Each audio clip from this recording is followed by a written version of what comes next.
Dans le déploiement que vous avez, les jours dont vous êtes. Non, vous savez, je vous ai parlé du caractère spécial du département du ministère bureau. Mais au même moment, il faut prévoir que lorsqu'il y a des mouvements de foule, logiquement, les éléments qui sont sous sa main, qui travaillent dans le cadre de la lutte contre le banditisme, doivent être déployés. C'est extrêmement important. Pas pour faire du maintien de l'ordre peut-être, mais pour veiller à ce que les manifestants ne tombent pas sur des gens qui n'ont rien à voir avec la manifestation.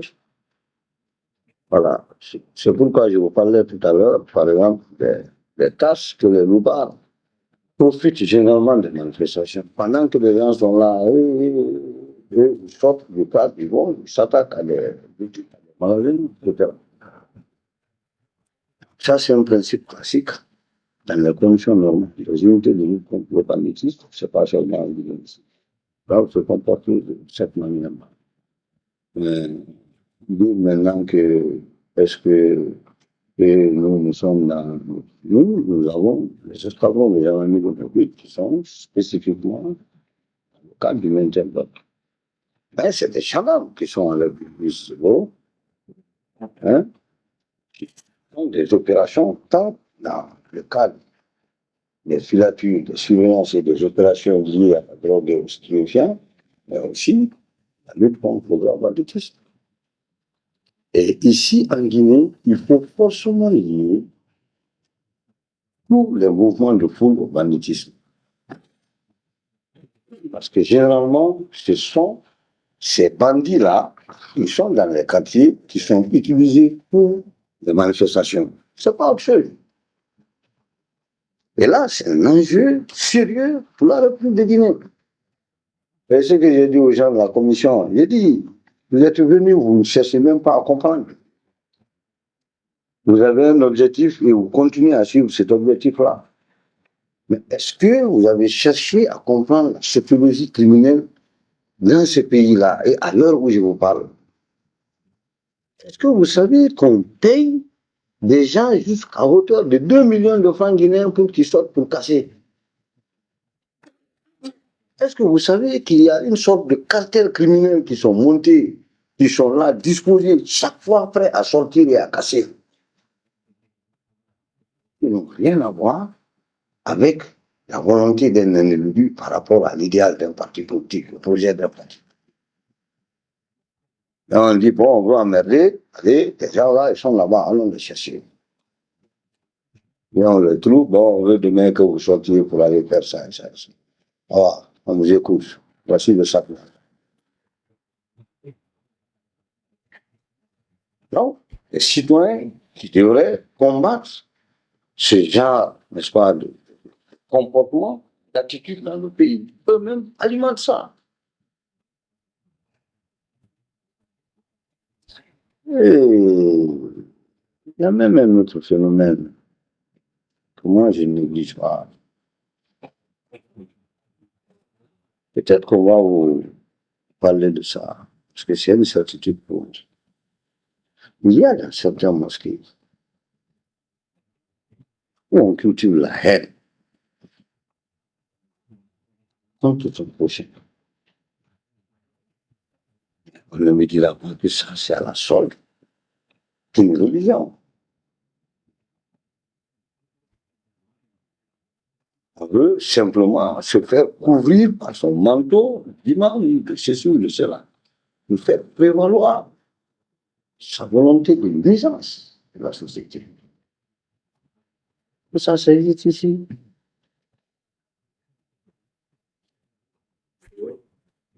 C'est des trucs qui sont en train de monter au vu et aussi de tout le monde. Mais puisque certains profitent de ça pour faire de la politique, on dit non, non, non, c'est pas, laissez ça, ça peut pas être une réalité. Voilà. Et tout ça, se trouve dans cette logique planifiée dont je vous faisais allusion. Parce que c'est aberrant de voir un citoyen s'arrêter avec un coucou ou avec un bâton ou avec une pierre pour dire moi après la prière là aujourd'hui je vais mourir.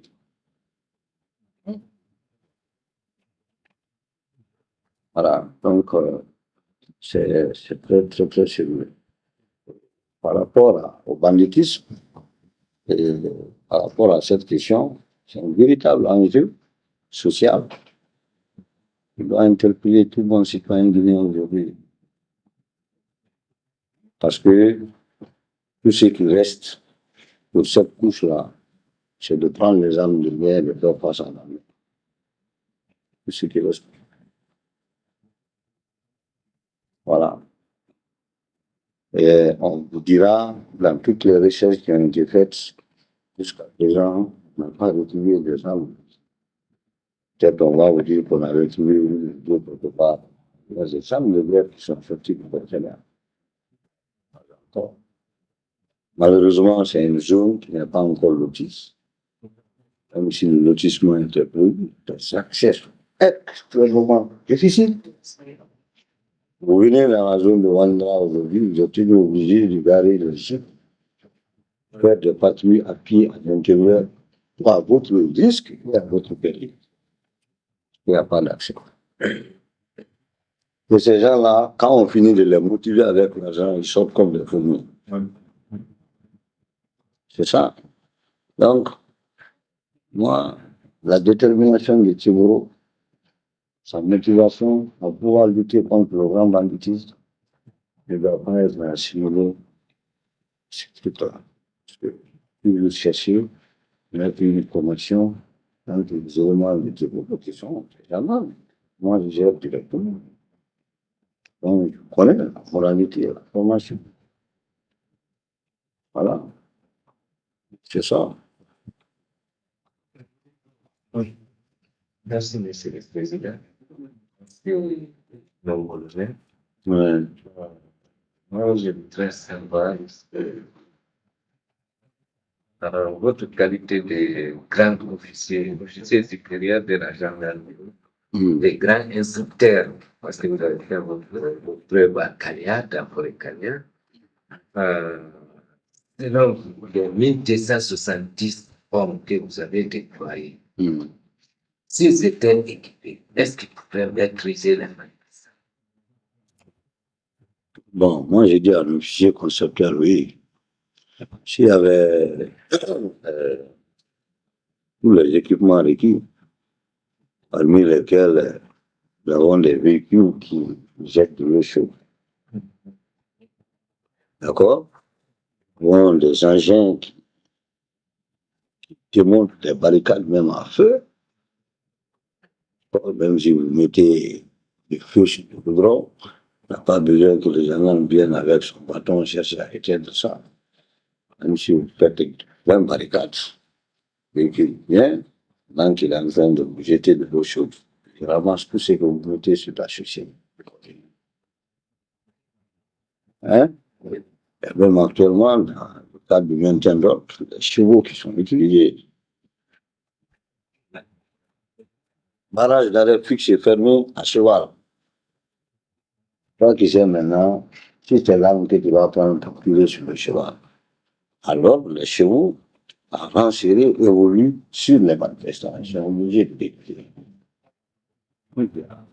Un tas d'équipements, si tout ça s'est mis en ordre, hein, des hommes dont je vous fais allusion, parce que je suis parti le 29 jusqu'à faire monter l'escadron des gendarmeries mobiles de 120 hommes de Kilia et l'escadron des gendarmeries mobiles de 120 hommes de Cancan.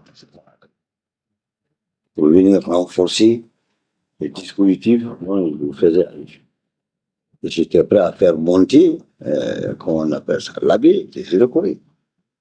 Si ça continuait, parce que les renseignements couraient selon lesquels les gens voulaient continuer à manifester.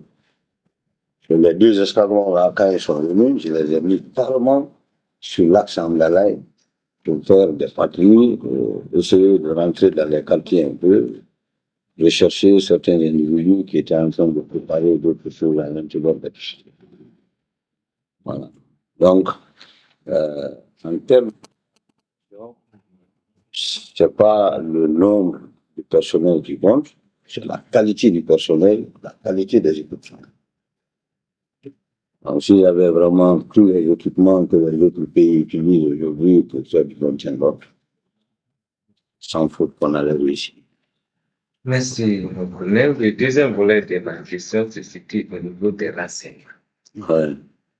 Vous avez déguisé plus de 100 personnes parmi les manifestants pour recueillir les renseignements. Selon vous, en votre qualité de gendarme, quel était, en plus de l'argent, quel était l'état d'âme des manifestants? Était-il sous l'effet de quelque chose? Ah, ça, c'est une excellente question. Les louards qu'on a pris, c'est la drogue. C'est l'alcool abusé. Parce qu'ils savent qu'ils sortent sur le goudron. Ils savent que la gendarmerie est là. Que la gendarmerie va chercher à les empêcher. Et ils sont déterminés à tout prix, parce qu'ils ont perçu des montants, déterminés à aller jusqu'au bout. Naturellement, il faut se droguer. Ça, c'est d'une part. D'autre part, ces loupards sont des gens qui sont dans les quartiers qui n'ont aucune occupation. Tout leur problème, le matin jusqu'au soir, c'est de trouver des boules de drogue, fumer pour faire passer la journée. Ils sont essentiellement tous drogués. Il suffit que vous mettez main sur un d'entre eux, vous le mettez dans le violon, 10 minutes après, venez rouvrir le violon, il est en train de dormir. Et très sérieusement. Vous le taperez là-bas, pendant 30-40 minutes, il ne va pas se réveiller, parce qu'il est sourd de faire la drogue. Il va falloir que vous attendiez peut-être toute la nuit, le matin, quand vous ouvrez, vous trouverez là avec votre physionomie. Ça. Mais ça, c'est de façon très sincère, parce que nous sommes tous des Guinéens. Nous vivons ces faits sociaux-là. C'est comme ça, c'est des drogues. Merci, mon collègue.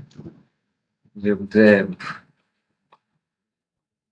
en votre qualité de gendarme, toujours savoir quelles suggestions faites-vous à la commission pour que prochainement, s'il y a un tel événement, je ne pas que aussi des pertes la vie de ces personnes en guise de prévention. Bon, en dit de prévention, le premier conseil que je donne, ça c'est pour les citoyens, c'est de responsabiliser le père de famille à la base. On ne met pas son enfant au monde pour le laisser faire ce qu'il veut, ou pour laisser qu'on le fasse faire ce que la loi ne recommande pas. D'accord? Donc, les enfants, ils doivent être envoyés à l'école et être suivis. Deuxièmement, il faudrait qu'il y ait un changement de mentalité au niveau de la culture politique. D'accord?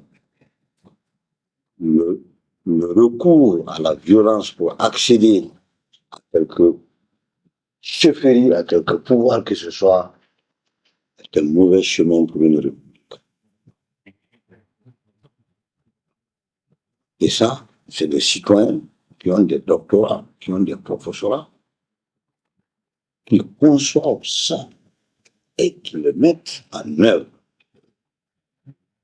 On ne peut pas faire recours à la violence en passant par des personnes innocentes qui ne savent même pas ce que vous voulez. Cherchez à accéder aux finances. Merci beaucoup. Merci. Bon, votre position. On vous remercie vraiment pour la clarté de vos propos et la précision des réponses données. Je n'ai pas à vous poser des questions, mais il y a un qui ne va pas dans ma tête. C'est pourquoi j'aimerais vraiment être guéri par la réponse que vous avez donnée suite à la question que je vais vous poser. Merci. Vous nous avez dit, pendant votre déclaration, à la veille, les chefs d'état-major sont réunis en réunion Ouais. pour prendre des dispositions. Ouais. Afin de contrer éventuellement ou empêcher les manifestations. Au cas où les temps persistent. Pour que cette réunion, les instructions ont été données et le rôle ont été répartis, notamment pour la gendarmerie et pour la police, parce qu'on avait demandé à l'armée de laisser les casernes. Maintenant que cela n'a pas eu lieu, parce que le constat, l'armée était venue sur le terrain. Est-ce qu'après les événements, les états-majors encore se sont réunis pour tirer les leçons? Et qu'est-ce qu'en a été? Ma première question. Ma seconde question, je suis profane dans l'art militaire. Avant, on nous accordait les formations, le temps, on a parlé.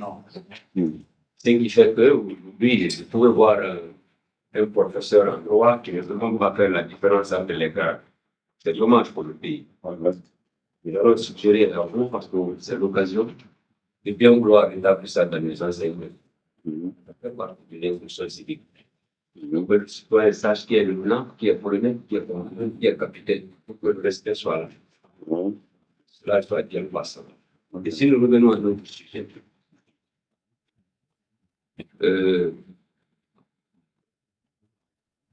les bérets rouges, on dit vaguement bérets rouges. Peut-être par ignorance, par méconnaissance. C'est pourquoi nous voulons être éduqués. Je sais que c'est une unité spéciale, mais qui quand même doit relever d'un état-major. Lequel? Voilà mes deux questions. Merci. Ouais, merci. Moi, je pense que toutes les deux questions là,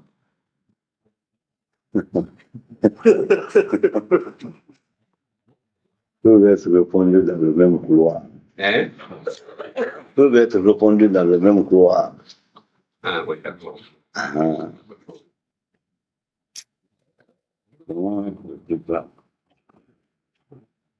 Et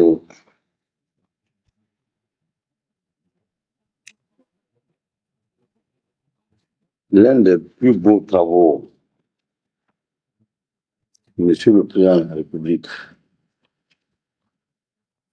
a entamé dès sa prise de pouvoir, et j'ai beaucoup apprécié, tant qu'officier de cette armée, c'est de chercher à regrouper ce que vous appelez la bérette rouge. Il a osé. Avant le 23 décembre, par rapport à tout ce que les gens sont en train de raconter, que ce soit maintenant par la France ou que ce soit par qui que ce soit, le pays là a reçu plusieurs types de formations sous le même cycle. Yamata a été formé par les Égyptiens, par après même par certains Français. Le BHP, qui était la case présidentielle du feu président Vincent Conté, qui a été essentiellement formé par les Français, les Rouges, le régiment chinois, qui a été formé par les Chinois à Kenya, et, non, je dis régiment, le bataillon chinois, un bataillon commando, Béret Rouge aussi, qui était ici. Il y a un autre groupe de commando qui avait été formé par les vrais Américains. Rangers.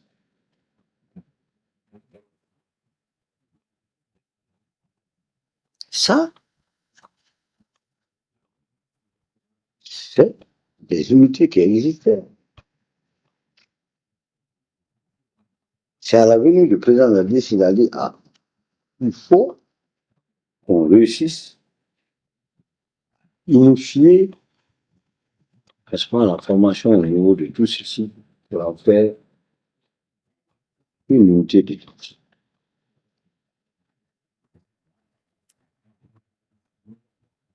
Il a affiché la volonté.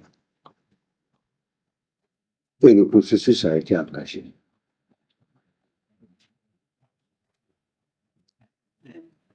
Pour voir que la volonté de recruter ces gens, les mettre dans des tas séparés,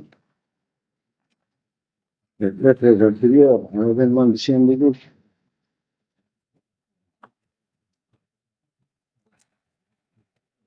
Les mentalités, les comportements, les attitudes liées à l'existence de ces différentes unités sont antérieures à l'avènement du CNDD.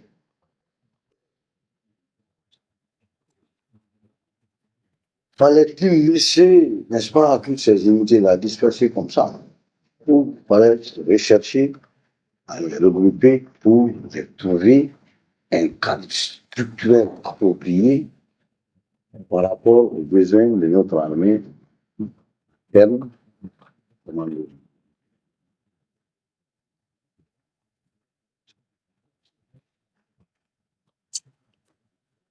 Donc, moi, je ne peux pas vous dire c'est tel et tel et tel et tel qui sont partis. Mais les gens ont dit qu'il y avait des militaires là-bas.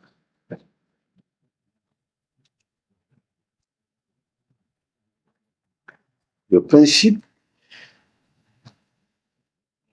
il est de très loin. Du recrutement jusqu'à la maturité militaire.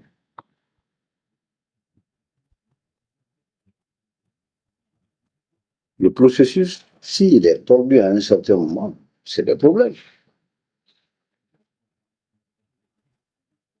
Je suis d'avis avec tout le monde qui dit que l'armée guinéenne est une armée républicaine, sans entendre. Je suis d'accord avec tout le monde.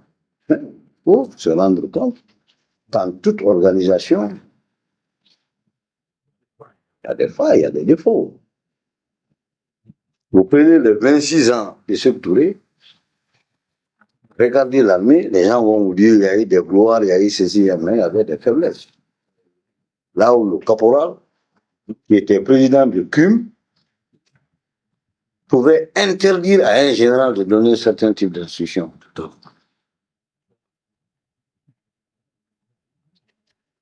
Les 24 ans, parce que je ne veux pas rentrer dans les détails, hein, je me limite seulement à des trucs comme ça, pour que vous compreniez. Les 24 ans du règne du président Conté, lorsque vous avez un enfant, vous l'avez envoyé à l'école, ça ne va pas. Vous voulez qu'il fasse la mécanique, il refuse. Tout ce que vous envisagez, il dit non. Vous dites, maintenant, comme lui n'a pas, je vais l'envoyer.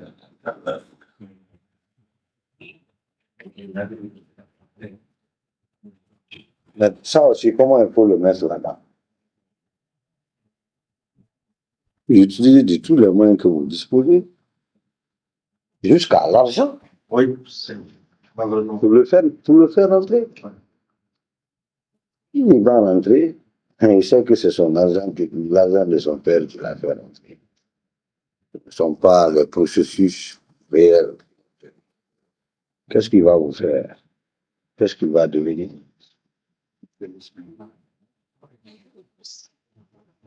Et les gens ont refusé de faire la somme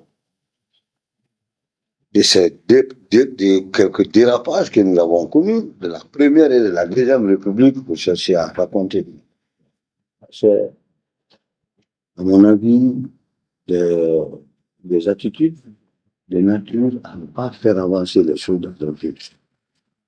Parce qu'aujourd'hui, tout le monde parle d'établissements. Demain, ça va être le frère, le procureur, le président ici, les mêmes problèmes sont posés. Et on ne peut pas me dire que c'est des formules magiques qu'on va utiliser pour. Au contraire, il faut être de la trempe du président Nabis. Et oser engager des trucs de ce genre. Donc, moi, je pense que le processus est un processus historique. Et pour pouvoir résoudre ces problèmes, comme je le disais tout à l'heure, il ne faut pas penser à une baguette magique. Il faut avoir un courage patriotique. Courage patriotique. Et ça demande vraiment des ressources à la fois humaines, matérielles.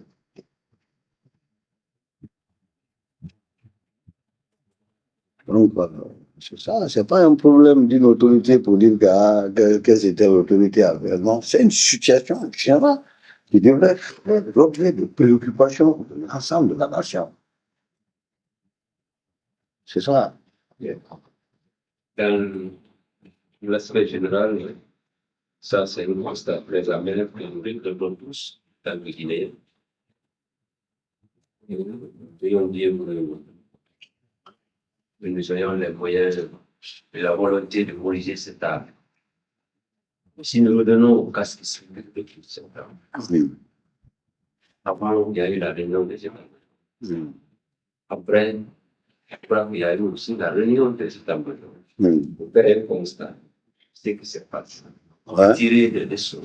Bon, je veux parler spécifiquement de leçons. Est-ce qu'il y en a eu et quelles étaient les conclusions? C'est pas un secret d'État. Non, vous savez, moi je ne veux pas m'asseoir ici pour dire tout ce que se dit au niveau des états-majors. Mais je sais que les forces armées guinéennes sont inscrites dans une logique de restructuration. D'accord? Et au jour d'aujourd'hui, à ce domaine-là, je vais personnellement parler de la gendarmerie, parce que je ne peux pas parler de toutes les forces armées guinéennes. Demain, vous allez recevoir le fait d'armée des armées. Demain, je crois que lui qui commande armée de terre, mer. Mais la gendarmerie, dans les 50 ans, la gendarmerie comptait 3 escadrons de gendarmerie de Mobile.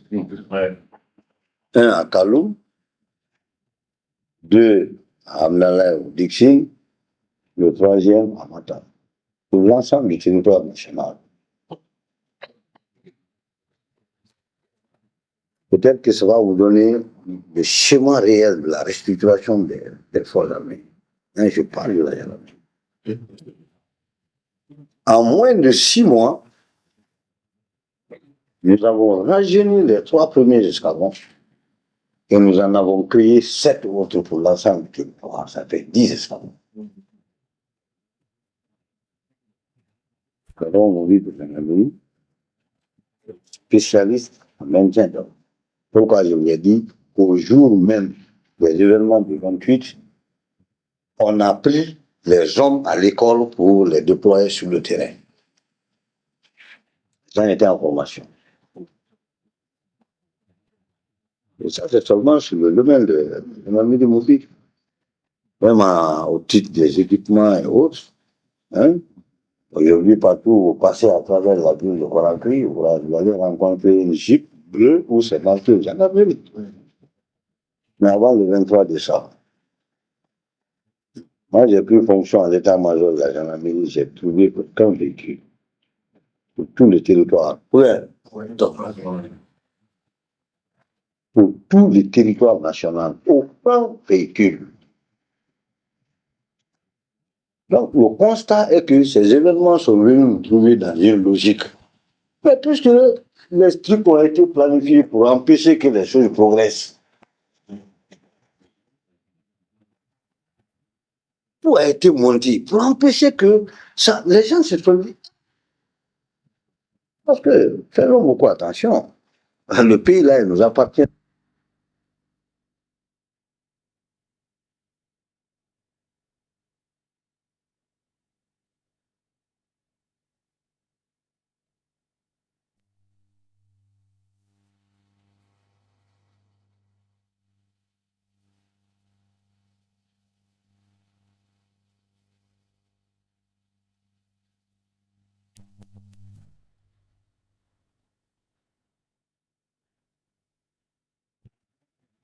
Lui qui est assis là, il m'a enseigné.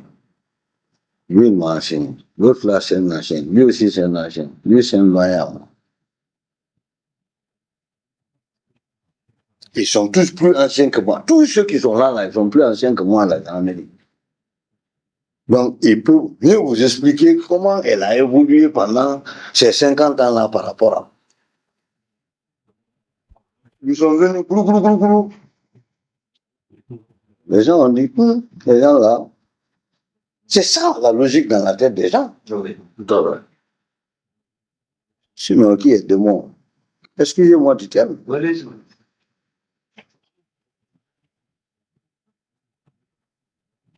Donc, ceux qui ont géré sont là, devant nous tous ici. C'est pas seulement le fauteuil présidentiel qu'il faut voir, hein, mais il y a un côté honte qui est là. Pour certains, dire, ah, si on laisse les gens là évoluer comme ça, c'est pas bon. On va supporter un fardeau historique. Faut empêcher. Ça, c'est mon logique. Ce qu'on n'a pas pu faire en 50 ans, ils vont le faire en 2 ans. En 2 ans, Et voilà. pour les laisser avancer, ah, les enfants là, ah, ceci, ah, c'est. Non. Le patriotisme est là.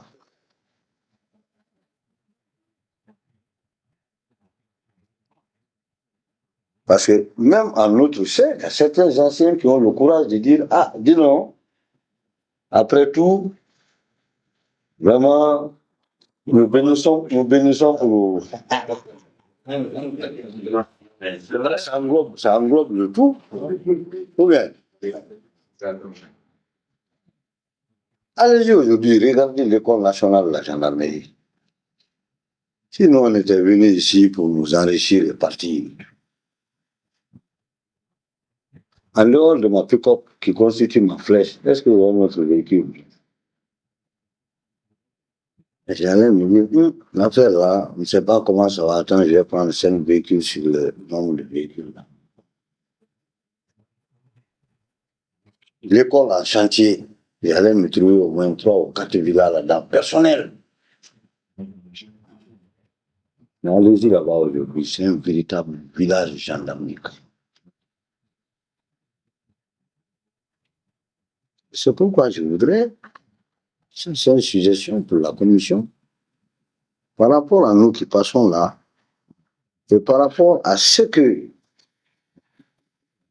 le CNDD là a fait en quelque temps là, il est extrêmement important pour vous de voir certaines réalisations. Pas seulement que par la télévision ou par la parole des gens. Parce que vous êtes face à une situation qui est un peu mitigée. La Commission internationale est venue diriger. On les a dit, allez-y là-bas, voilà. Ne quittez pas dans ce cadre-là. Parce que si vous quittez ce cadre-là, nous, notre politique ne va plus marcher. Mais vous, Commission nationale, par rapport à la crédibilité de ce que les gens sont en train de faire actuellement, l'ensemble du territoire, vous avez aussi besoin de voir ça pour que, quelque part, vous vous rendiez compte. Mais les gens qui sont en train de faire ça, là, est-ce que ces gens-là, pour planifier la mort même d'un individu au niveau du pays.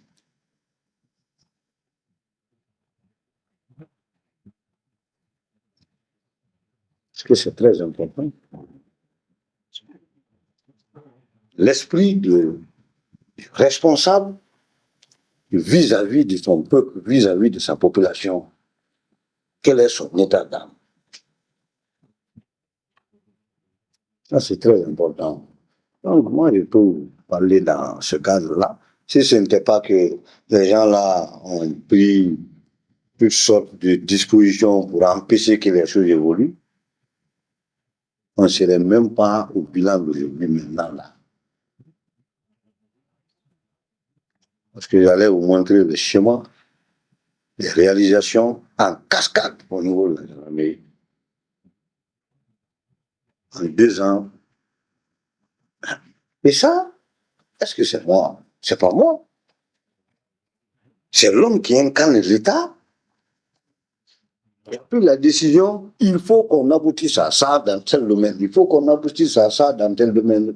Et puisque vous êtes tous dans le cadre du même esprit, vous êtes tenus obligés à tenir vos engagements vis-à-vis de cet homme-là. C'est là. Donc, on ne passe pas croire que c'est des gens, c'est des criminels, c'est des ceci, c'est des cela, pour les empêcher de voyager, pour les empêcher de faire ceci ou cela. Cet esprit-là, au contraire, il est criminel. Oui, parce qu'il est en contradiction avec la logique sociale, avec la réalité. Ouais. Donc c'est ça. Hein. Aujourd'hui, vous avez au Kalfaya le meilleur mess des officiers de la sous-région. On peut même tenir une réunion des chefs d'État de la sous-région. Allez-y voir. Après 50 ans, pas de mess. On est en train de construire aujourd'hui un hôtel pour les officiers. Si on reçoit des officiers qui viennent partir, ça ne finit pas. Et sur le terrain. Dès le Cambodge. Le président pouvait prendre tous ces montants-là, les casiers dans les comptes bancaires à l'étranger là-bas. Ou bien, c'est une gente. Oui.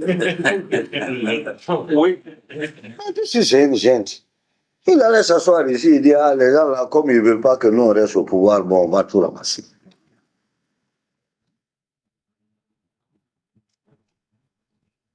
Ça a été le contraire. Ceux qui étaient, je m'excuse du terme, qui n'avaient même pas de vie de famille. Oui. Pas de vie de famille.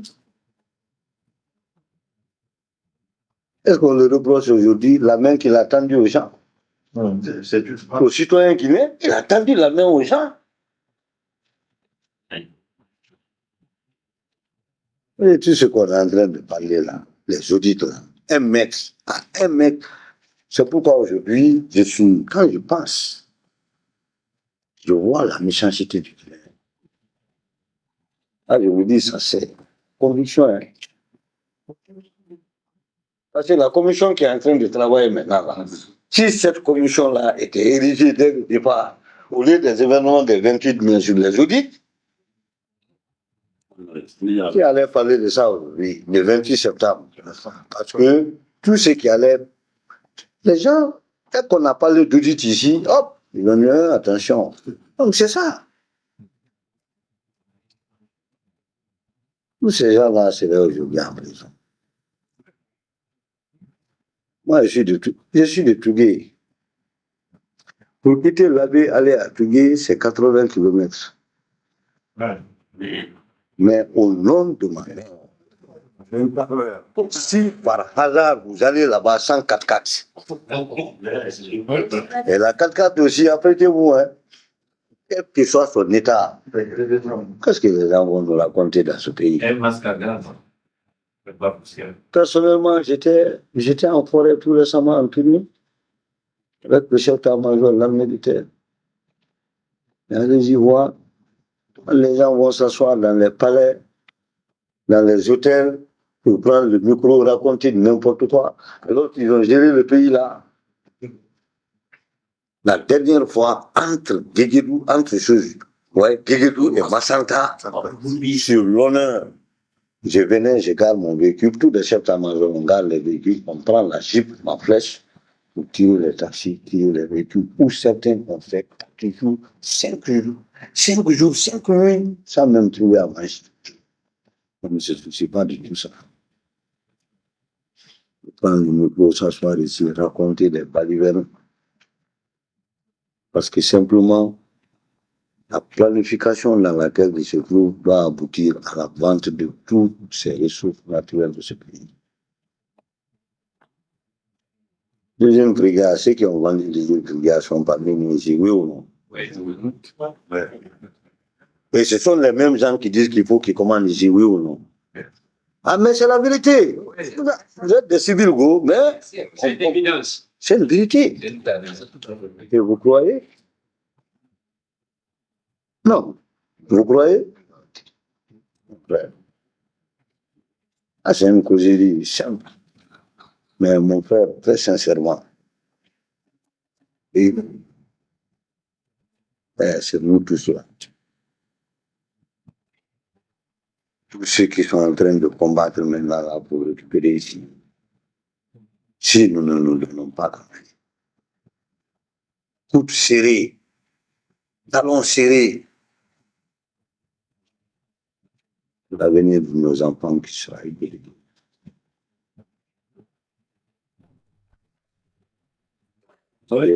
Les enjeux sont très longs. C'est ça. Là. Merci, vraiment. Merci. Une dernière question.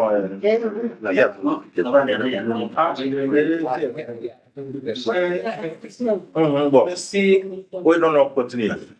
Oui. Moi, c'est pas pourquoi d'accord. Le colonel n'a pas été sur le nom Baldé. Malé. Je comprends ça. D'accord. Vous avez parlé d'une fameuse liste tout sur là. Je suis l'un des membres qui figure déjà sur cette liste. Ok. La liste des. Je suis en 86e position. Je ne vais pas sortir du pays. Je fais partie. La question que je m'en pose. Et entre parenthèses, j'ai fait ma formation pour le bas au centre d'instruction des batailles. C'est la classe 95. Ah, ok. Sorti de l'université, ils m'ont resté là-bas. Je suis resté à Kenya pendant 12 mois sur les drapeaux. Et la question que je voulais vous poser est que j'ai visionné leurs films, les différents films, à 3 reprises. Les 2 cafés secondes. Je visionne à chaque 2 heures du matin, entre 2 heures et 5 heures du matin, je visionne, je vois ce qui va venir. Mais je voulais savoir de quel uniforme l'armée guinéenne a actuellement. Est-ce que c'est français ou quoi? Ah bon. Là, c'est un problème qu'on est en train de chercher à résoudre. Vous voyez ici, les camouflages qu'il y a les pays, mais traditionnellement, il y a la Chine, le Maroc, je crois la France aussi. Il y a certains qui vont en formation là-bas. Il y a longtemps, vous allez en formation. En rentrant, vous venez avec quelque chose. Mais la question du uniforme, très sincèrement, c'est une question un peu sensible par rapport aux réalités du monde. Je ne peux pas trop rentrer. Hein? Les commandes, l'État les fait en fonction des besoins sur les pays ciblés. Voilà. Mais officiellement, les pays que je connais, c'est la Chine et le Maroc. Parce que j'ai vu sur les films quelque part où des officiers ou bien des militaires ont retiré une moto avec des civils sur une route que je n'arrive pas à imaginer. Donc, l'uniforme que ces éléments portés étaient à peu près différents de ceux que nos militaires portent ici. Moi, je me suis dit, est-ce que standard c'est. Non, là, je vais vous dire quelque chose, c'est très simple. Là, un jeune informaticien ici, qui a été connu en ligne, actuellement les logiciels, à partir desquels, moi, Baldé, vous pouvez me faire porter n'importe quel tenue que vous voulez. Hein? Vous pouvez me faire porter n'importe quelle coiffure, vous pouvez me faire porter n'importe quel galon. C'est un peu fric. Et comme vous avez vu sur France 24, le scénario qu'ils avaient fait sortir là où le militaire est courbé en train de poignarder. Au niveau de nos services technologiques ici, là, on a démontré ça, c'est des montages. Est-ce que vous voyez? Donc, tout ce qui est image là, qui vient de l'Occident, c'est très simple. C'est des montages qu'on fait. Les gens savent que c'est des trucs sensibles comme ça pour ceux-là qui n'ont pas de bonne vision par rapport à leur propre pays. Quand ils voient ça, eux-mêmes ils sont terrifiés. C'est conséquemment préparé. Mais je vous dis, c'est facile que le commandant, le président, tout de suite là, s'il y a un bon logiciel, on le fait porter, lui que vous voyez en veste là, on le fait porter un tenue camouflage avec un béret rouge, d'accord? Oui, on prépare quelqu'un devant lui, un couteau à la main, en train de poignarder le monsieur. Voilà. Et on montre le document, on le fait passer à la télé, c'est très facile. Pour dire que, on a vu le président de la Commission nationale de... On peut même monter... Pour question de plusieurs, je m'excuse par rapport aux sœurs, on peut même... Le même individu, on le met nu. On le met nu dans une chambre, on prend le portrait, n'est-ce pas, d'une autre femme comme ça pour dire, bon, voici le monsieur qu'on a trouvé dans telle chambre. Comme ça. C'est-à-dire que l'électronique, l'informatique a beaucoup évolué, c'est bon, il y a des côtés positifs. Pendant ce temps, c'est nuisible, quelque part. Parce que quand vous prenez le truc là, nous on a essayé de vérifier ça, c'est des rues qui n'existent même pas. Elles n'existent pas. Mais ils font ça pour un autre public. Oui. Un public ciblé par rapport à ça. Voilà, parce qu'ils cherchent toujours des adhérents par rapport à leurs idéaux là. Donc c'est comme ça. Mais le malheur est que chez nous, les gens n'appréhendent pas ça de façon simple pour pouvoir combattre. Dire que non, ça vous un citoyen. C'est ça la différence entre la société de circuler et la société de public. Je ne vais pas accuser le libéralisme, machin, ça. Hein? Patriotisme plutôt. Provenance d'une certaine culture, d'une certaine civilisation propre à la Guinée. N'existe plus.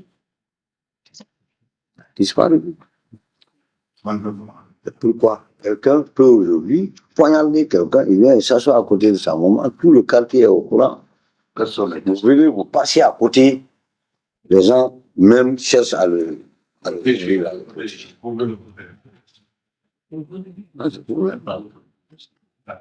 Donc, dès qu'ils voient des trucs comme ça, ils disent, donc notre armée là, maintenant on a construit ça. Alors que ça devrait être le contraire. Citoyenneté républicaine devrait empêcher la personne à appréhender la chose telle que le fraudeur l'a fait, tel que le menteur l'a fait. C'est des trucs qui sont montés de toutes pièces. Madame, on se souvient pas. Non, pas pour le moment. Je vais vous envoyer après. D'accord. On n'a pas déjà démontré. On a dit que vous voulez déjà maintenant. On va photocopier.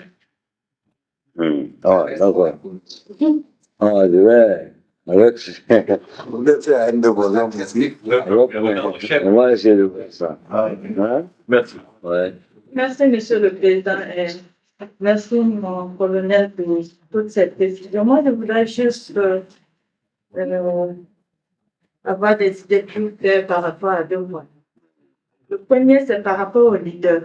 Vous avez dit que lorsqu'ils ont été à la clinique, vous avez mis en place un dispositif de sécurité pour empêcher que des éléments viennent les achever. Ouais. Et je veux dire, à qui vous pensez qui pourrait venir les achever et pourquoi? Est-ce que déjà vous sentiez qu'ils étaient menacés ou qu'est-ce qui s'est passé? Non, ça va parce que je sentais qu'ils étaient menacés. Mais c'est un principe judiciaire même. D'accord? Parce que là où ils étaient, c'est la gendarmerie qui les a envoyés là. Donc, ils relevaient à la gendarmerie d'assurer la protection des lieux. Il y a beaucoup de scénarios qu'il faut envisager. Parce que c'est des gens, moi personnellement, je les considérais comme des interpellés. Vous comprenez? Attendez que je vais vous montrer ici. Voici mon.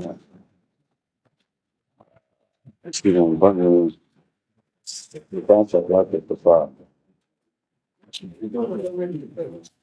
Non? Non, je prends le diplôme.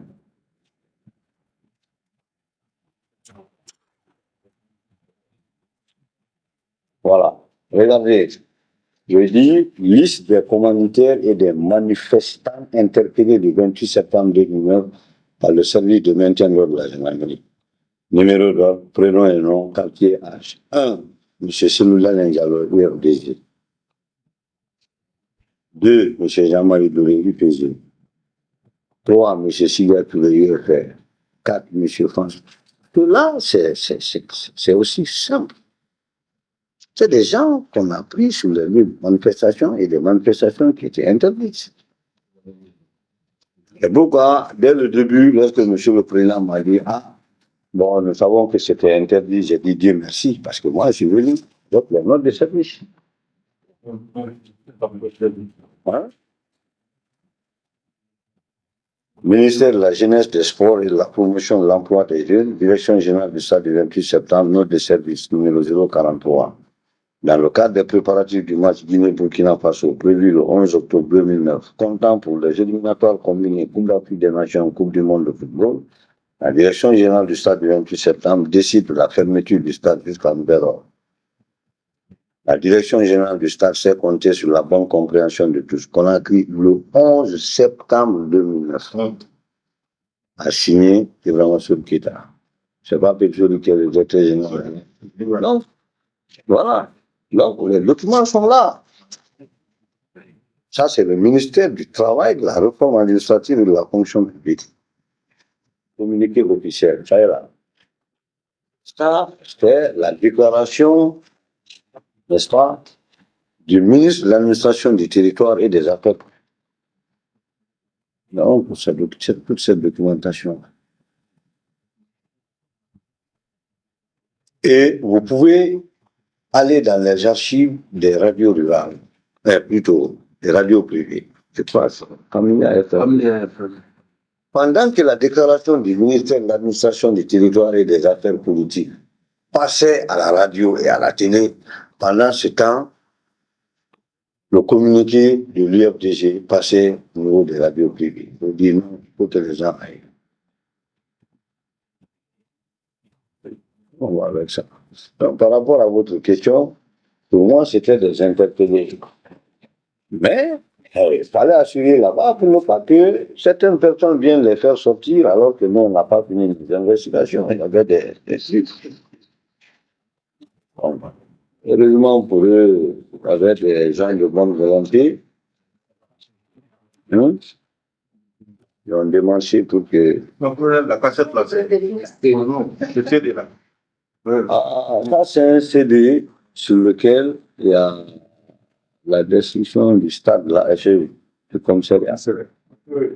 C'est intéressant. Et là où aussi les militaires qui ont été blessés par balle, par ceci, cela, qu'on a envoyé à l'hôpital, parce que la compétition internationale, non.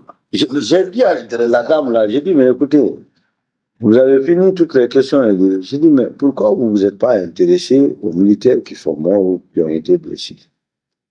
Ah non, on va revenir après. J'ai dit, mais c'est grave, hein? C'est pourquoi moi, partout où je passe, je suis clair là-dessus. C'est une logique planifiée. Il n'y a même pas trop à retarder là-dedans. Et vous avez très bien fait de ne pas rencontrer ces gens-là. Sincèrement. Parce que moi, je crois à ce que vous faites en tant que citoyen guinéen par rapport à ce que j'ai vu les gens là faire. Aujourd'hui, si vous m'interpellez pour dire, Colonel Baldé, par rapport aux événements, vous avez fait ça et ça et ça et ça et ça et ça. Il n'était pas normal. Voici ce que nous vous reprochons sur l'honneur, sur la tête de nos enfants. Je vais me plier à vos exigences. Il n'y a pas le plus patriotique que ce que vous êtes en train de faire. Et puisque on a encore parmi nous des gens qui croient que la solution de nos problèmes se trouve. Ils précipitent même les résultats de la Commission nationale. Ils précipitent. Nous disons, non, on connaît leurs résultats. Parce qu'ils savent ce qu'ils ont fait, ils savent que vous allez dire la vérité. Mais c'est bon pour les générations futures. Le travail que vous faites, c'est un travail patriotique qui est bon pour les générations futures. Donc c'est ça. Peut-être qu'à cette mais on essaie de... Non, je vous donne ça même. Merci beaucoup. Allez voir réellement comment l'intérieur du commissariat était saccagé. Les véhicules calcinés, tout ça. allez voir, il faut commissariat. Voilà. On a été quand même prendre les photos. Voilà.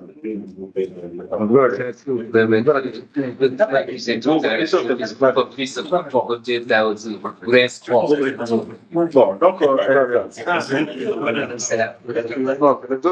Nous avons les autres. oui, mais non, les documents là, le colonel Bang, ce qu'il va faire, des instructions pour nous donner les copies.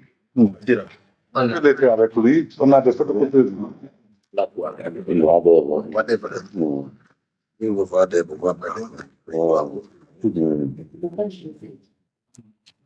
Bon, moi, avant de terminer, moi, j'ai une dernière question à vous. Je pose à mes parents, à ma père, qui recueille des renseignements.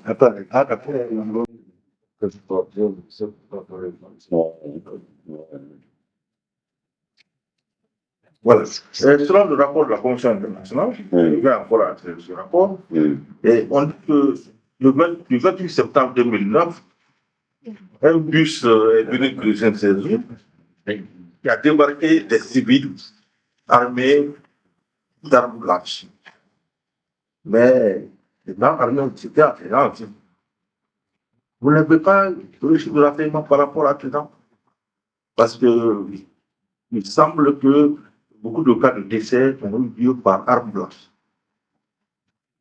Ah. Si moi je témoigne par rapport à ça, ça va être en défaveur des manifestants parce que, je vous ai dit tout à l'heure qu'il y avait des véhicules qui transportaient les gens. Ils avaient adopté une autre technique. C'est-à-dire, au lieu de marcher le long des rues, ils ont emprunté des véhicules, surtout sur l'axe de l'autoroute. Jusqu'au niveau du pont de Madina, essayer de déboîter par la droite là et venir devant le stade. C'est pourquoi il y a eu de façon instantanée un grand afflux au niveau du stade.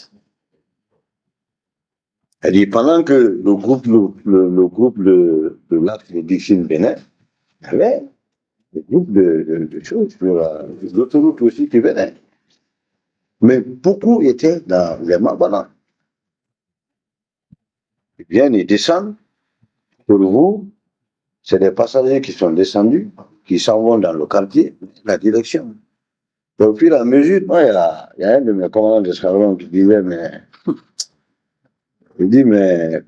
ils sont en train de changer de stratégie, ils empruntent maintenant les Mabana et les bus pour venir. Bien, les gens, ils descendent comme ça. Mais après 2-3 minutes, tu les vois regroupés en paquet en train de voler. Ça, c'était une autre stratégie. Mais dire que nous, à notre niveau, avec des gens qui étaient. Non. Donc, vraiment, encore une fois, merci, mon colonel Nous savons compter surtout sur vous demain. Je vais vous prendre votre temps, mais vraiment, c'est indispensable. Ce que vous nous avez dit est tellement important qu'il est bien que le peuple de Guinée nous en parle. Et que même l'opinion internationale, parce que donc, on a peut-être le monde. Donc, nous souhaitons que vous nous demain à la plénière. Dès que c'est prêt, nous allons vous appeler, parce que souvent, les journalistes nous retardent. Alors, dès que c'est prêt, j'espère que vous n'avez pas un programme pointu demain qui vous empêche de nous. Ok. Non, je vais me battre. Donc, merci d'être venu. Merci d'être venu avec tout le monde ici. La gendarmerie, c'est un corps de l'armée guinéenne, dont nous sommes fiers. Et vraiment, vous venez d'en faire encore la démonstration. Encore une fois, merci. Merci beaucoup. Merci.